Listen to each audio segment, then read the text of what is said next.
Welcome back, everyone. Well, we've discussed potential, we've discussed kinetic. Let's do some calculations, okay, just so we can see how easy this section really is. First question, a crane at a scrapyard lifts a car with a mass of 1,500 kilograms to a height of 10 meters above the ground.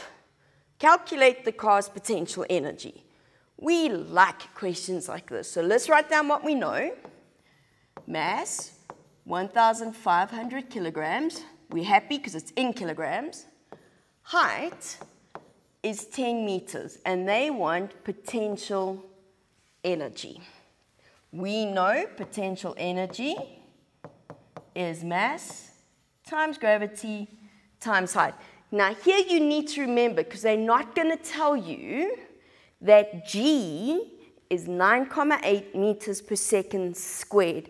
It is on your information sheet, but I'm hoping by the time you write tests and exams on this, you've worked with it so much that it's a value that's ingrained in your head.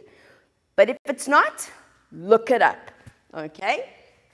So, 1,500 times 9,8 times 10. Now, we definitely can't do this in our head. So 1,500 times 9.8 times 10. Wow, 147,000 joules. It's a big number. I'm okay with that number. Whenever I get to an answer, I need to say to myself, does my answer make sense? I've got a car of mass 1,500 kilograms. It is very heavy.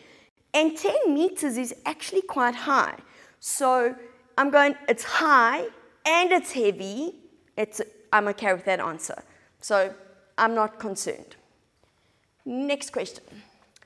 A crate of 250 kilograms is lifted to a height of 2,5 meters. Now here I've got a smaller height and a smaller mass. I'm going to expect a smaller answer than what I just had. Let's see if that's what happens.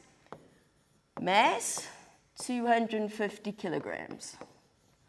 Height, 2,5. So, potential energy is mass times gravity times height. So 250 times 9,8, because that's a constant, times 2.5. And we go 250 times 9.8 times 2.5. 6,125. 6,125 joules. I was about to put meters. Joules. I'm happy with that. Again, it's quite a big number, but 250 kilograms is quite heavy. 2.5 meters, not as high, so I didn't expect as big a number as I got in the last one. Okay? A ball, ooh, now they're changing things up a little bit. Now they tell you a ball has a potential energy of 300 joules at a height of 2,5, and I want the mass. Now, look at that value. 300 joules is small. I'm expecting a small mass. Okay, so even before I start the question, I'm thinking about the information that's been given to me.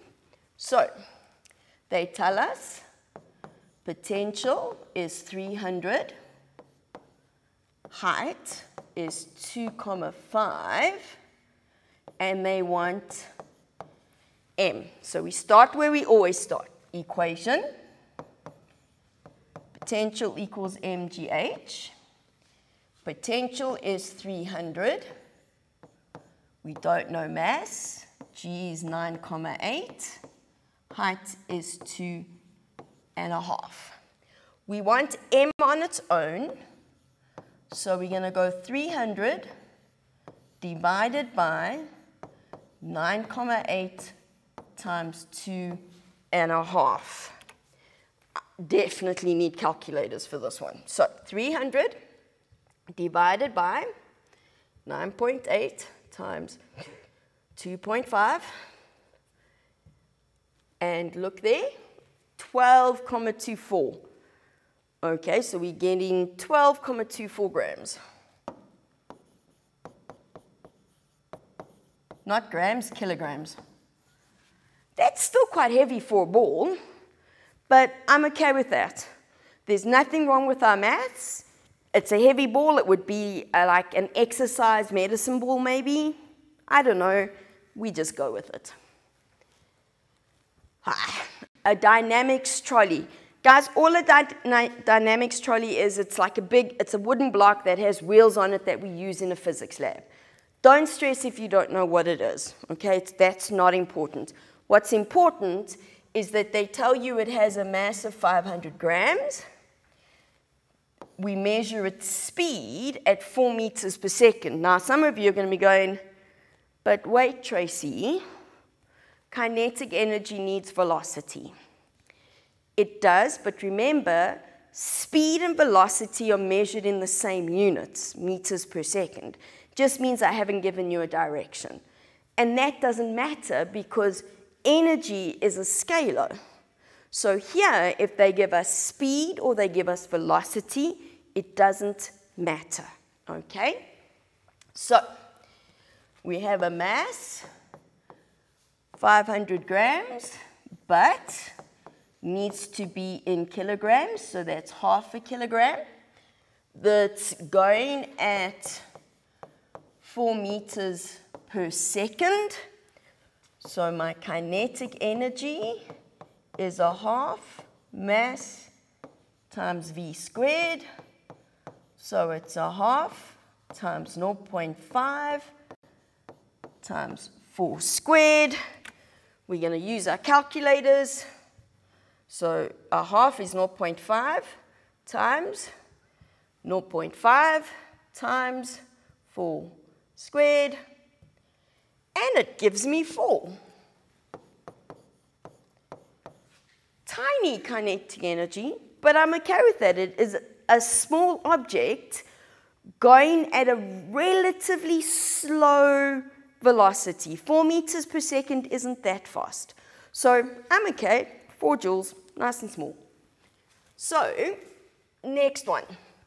A child throws a 150-gram ball with a velocity of 5. That's quite fast. Okay, and we want kinetic energy. Alrighty, so we do the same thing. Mass, 150 grams, 0.15 kilograms. Remember, I divided by 1,000. Velocity is 5. I'm not expecting a big value here because of the small mass.